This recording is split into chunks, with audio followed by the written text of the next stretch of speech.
afternoon po. Ano nangyari sa inyo?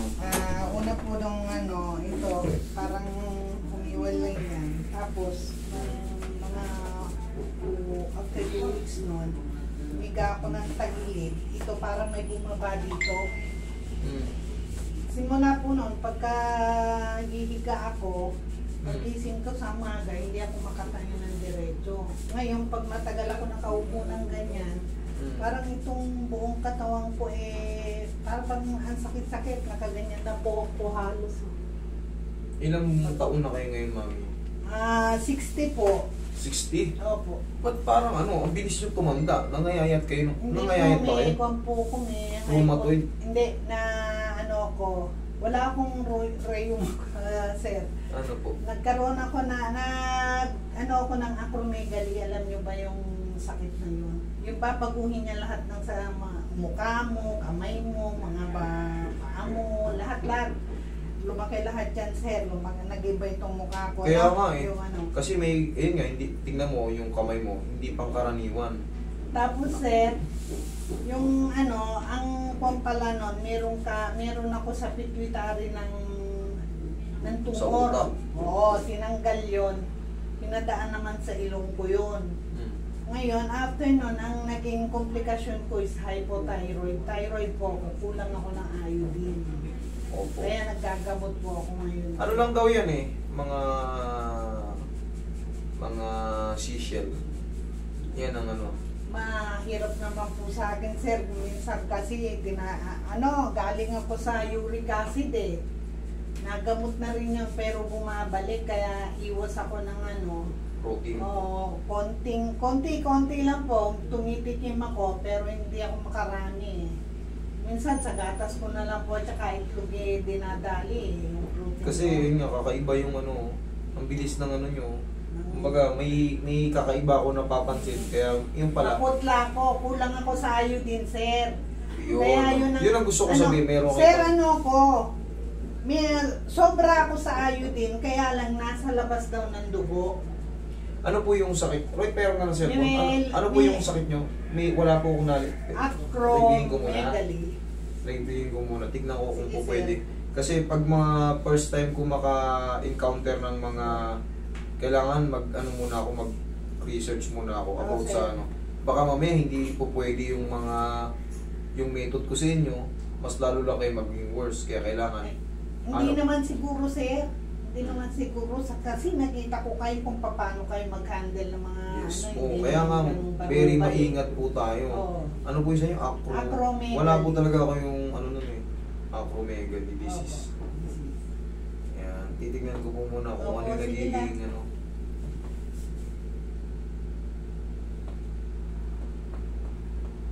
gigantism. Kaya pala meron palang gigantism in acromegaly. Kaya pala ang laki ng kamay ni nanay. Ang laki ng paa ko. Pambaba. Dati sir, pati mukha niya. Dati sir, pati mukha niya. Ang laki Kaya ngayon nga, kakaiba yung nakapansin. Mas malaki pa nun, sir, bago ako na-operahan. Ganda niya nun. Hindi, sige. Umitim pa yung mukha ko nun Tignan ko muna kung ano yung sakit nyo. Kung uubay yung method natin. Yan ang nagpapalaki sa atin. Yan ang acromegaly nga po, ang cause ng acromegaly may tumor ka sa pituitary gland. Ngayon, pag nagalaw yung pituitary gland, yung iodine mo na nagsisikret ng iodine na pituitary gland, humina.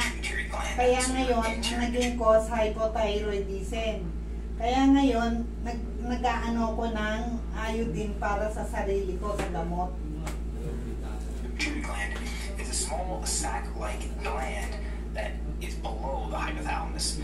It receives inputs from the hypothalamus, including some stimulating and inhibiting hormones from the hypothalamus itself. So we're going to talk a bit more about this in the next slide.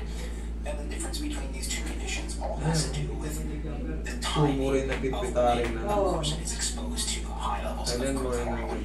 So it all has to do with, more specifically, when growth plates have fused. So if an individual has been exposed to very, very high levels of growth hormone before their growth plates have fused, so during childhood, for instance, this can lead to the condition of gigantism. After fusion has occurred, occurred. So once the growth plates have fused and closed, which occurs in adolescence, so individuals who have already passed it as their head slowly change. We can see Pero hindi naman siya, wala namang bilanggit na, na hindi pwedeng pakialaman. Ang problema kasi niyan, ma'am, pansinin mo yung mga joint mo, ang lalaki ng mga joint mo. Oo. Malamang, nung Kasama paghiga yun. mo rito, di ba parang may bumaba? Yun na, tapos humirap na kayo magano. Siguro naapektuhan na yung mga joint mo, nasisira sa pagka. Meron kasing tinatawag dyan na yung biglang kilos, tapos malaki yung part ng siyempre may iipit dun, yung mga biglaang kilos. Hindi ako kumilos, sir eh. Paano ginawa? Nakahiga na ako noon. Nakahiga, ganyan mo. Ganyan.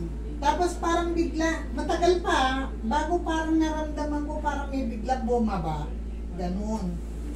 Pero matagal ako nakahiga. Paano ka nasasaktan ngayon? Pagka umaga, hindi ako makatayo ng diretso eh, Ngayon wala akong unan, sir, kasi ganyan ako, sir. Matagal bago kumain tayong ganun. Eh, parang nakaganon niya ang ko. Okay, sige. Hindi nyo ma-straight ng maayos. Oo. Nakaganon kayo Oo, tumayo. oo. Okay, sige, higa kayo patiyaya. Parang nakita ko na yung case ko dun sa isang tinira na nung nakaraang araw eh. Hindi, yun? Sa mga back pain yun. Kaya nga, Back parang... pain yun. Sa inyo kasi, meron kayong tumor, pituitary gland tumor. Yun ang pag nakaganyan kayo, masakit. Dito po masakit. Kaya hindi po ako nag-uunan sa bahay. Pag ito, ganito, kinabukasan, sir, Masakit na. hindi nyo na ako mapatayo. Sige, tagilid ka muna. Tagilid ka muna. Medyo kasi ito sa inyo, rare case to, kaya medyo nakakatakot siyang galawin. Huwag ka na mag-alala, sir, natanggal natanggal na yung tumor ko eh. Hypothyroid na lang ang ko. Hindi na nga lang sabi nung doktor, matanggal man yung tumor mo, hindi mo na matatanggal yung, Dinamage hindi yan. na babalik yung kanya. Eh, yun na nga, ma'am, yun ang problema natin. Sarap. Isa pa. Basta pa. Relax na. Oh, Bilang side. galing. Ano yan? Bukas. Saan yan? Elementary. Gara wala na. Ay, order lang sila kanina. Para bukas tayo. Dami yan yung order. Kanina kay Tia Franklin. Di kahapon ang order sila. Yung binili mong 8,000, 7,000 megit. Panlintik din pala ang gastos dyan Puro pintura na to. Puro finishing na to. Hindi rin pala biro. Ito masakit, sir. Pag ginaganyan ko? Oh, dito. Okay, sige. Sige. Ito. Tatamaan talaga yan. Relax lang.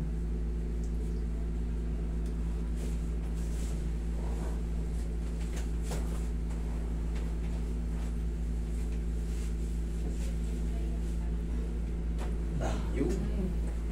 Ihaya kayo. Puro finishing ka na. Gaan, gumaan. Gumaan, sir, ng konti. Kapag nahina. Tama pa ba bukas? Okay na pa kayo, mami. Stop. Aray, Nahirapan kayo? nahihirapan po akong dumapatalaga. Oo, hindi na kayo dumapa. Tagilid na kayo. Hindi okay na, sir. Nakadapa na ako eh. Yan, masasaktan kayo? Merong sakit, pero okay na, sir. Hindi gaya na. Hindi po pwede. Hindi po pwede. Kailangan talaga komportable kayo. Tagilid na lang kayo, mami. Hindi po pwede kayo yung mami. Kailangan maobserbahan ko yung nyo. Kasi once na tinagalan mong may masakit, Oh. pagbangon mo, lalong mas masakit. Kaya Kaya hindi nga ko po po. pwedeng i-allow yung Kaya kailangan, kumbaga, Parang dito yung masakit, sir. Oh. o yun nga, pag nakaganon kasi, tukod. Oo. Kaya kailangan, yung komportableng posisyon bago namin kayo i-massage. Tsaka mami, pasensya na kay mami. Ah. Ako po ang masusunod. Okay Hindi po, pwede sir. na. Sorry. Sige. Makakakuha ganung ano lang. Diyan lang. Uy, okay naman kayo sa ganyang posisyon? Opo, opo. Ayan.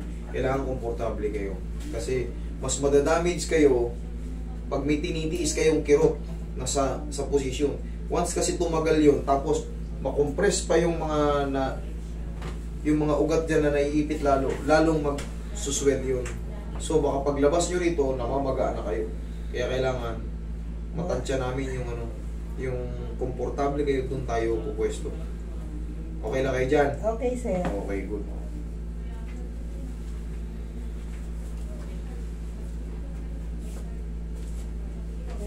Pero hindi kayo lumaki ng ano, no? Hindi, sir. Yun nga, sana okay lang yung tumaas ako eh. Kaya lang talagang... Sa kamay na punta, saka sa mga paa. Opo. Malaki yung paa nyo. Kaya yung mga kamay nyo, kita mo naman, mas malaki pa. Malaki po. Yung mga buto ko lang lakihan, sir. Gigantism. Acromegaly. Rare disease po. Yung iba, umaabot ng 6-footer dyan. Oo, sana nga eh, sir. Yung mali yung ano sa akin eh. Ewan Hindi, ko. ang Pilipino kasi,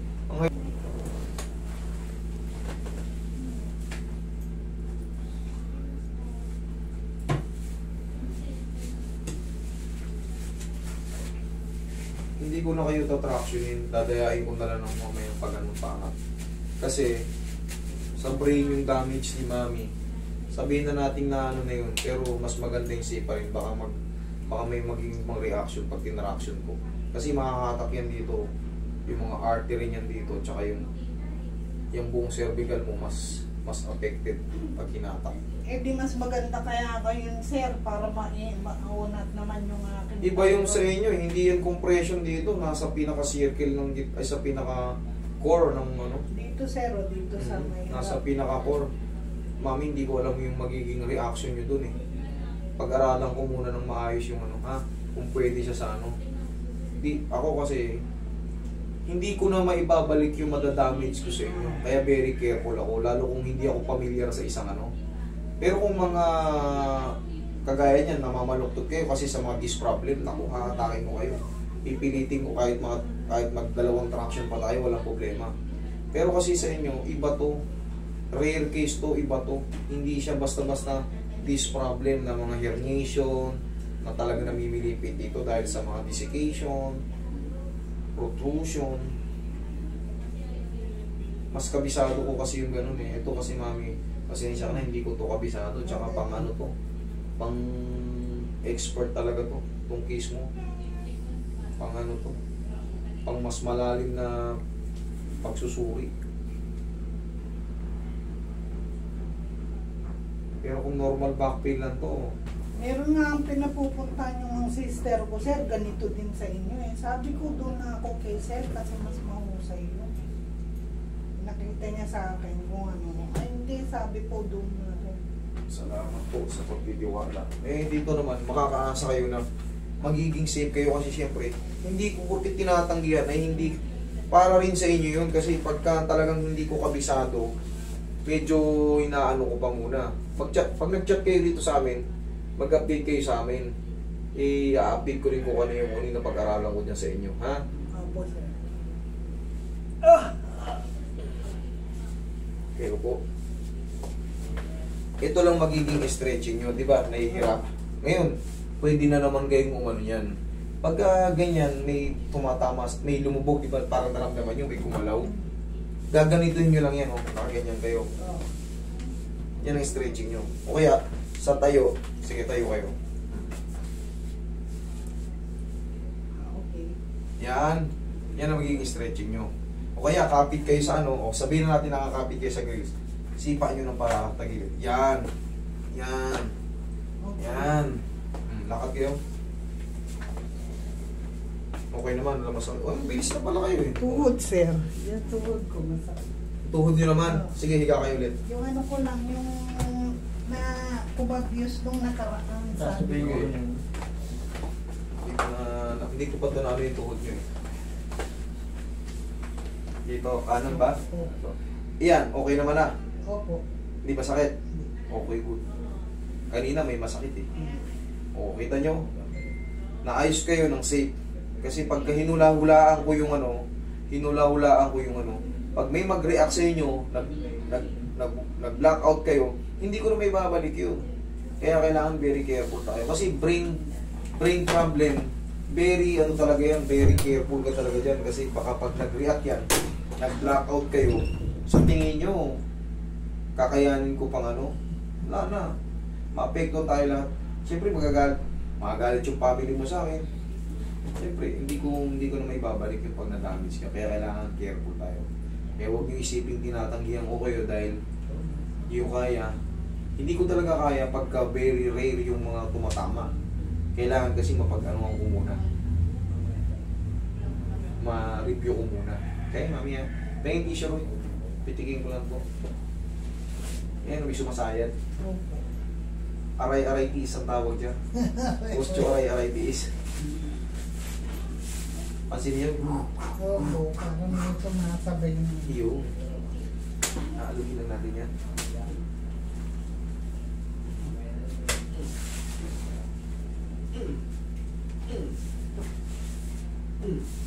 Okay pa yung pao. Sa mga ganito naman, sa mga aray-aray tiis, kaya to ng sipa-sipa nyo lang, tapos alug-alugin nyo, tapos pao. Ganyan lang. Pero sa balakang, siyempre kailangan talaga, mayroon talaga may mababago dyan. Tulad kanina may tumunog, di ba? Yan ang papalo. Tulad niyan, no? O, di, ayos. Saan kayo sa Tarlac? Ano di sir? Panigi. Kay Mayor Max. Kilala mo siya. Eh, kilala yun. Superstar yun eh. Si Max. Superstar na. Baka kilala yun. Kilala yun si Mayor Max.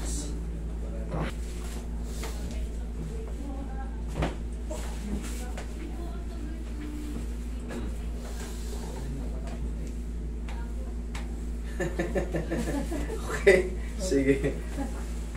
O, sige, mag-iingat kayo sa inyong paglakbay, pauwi.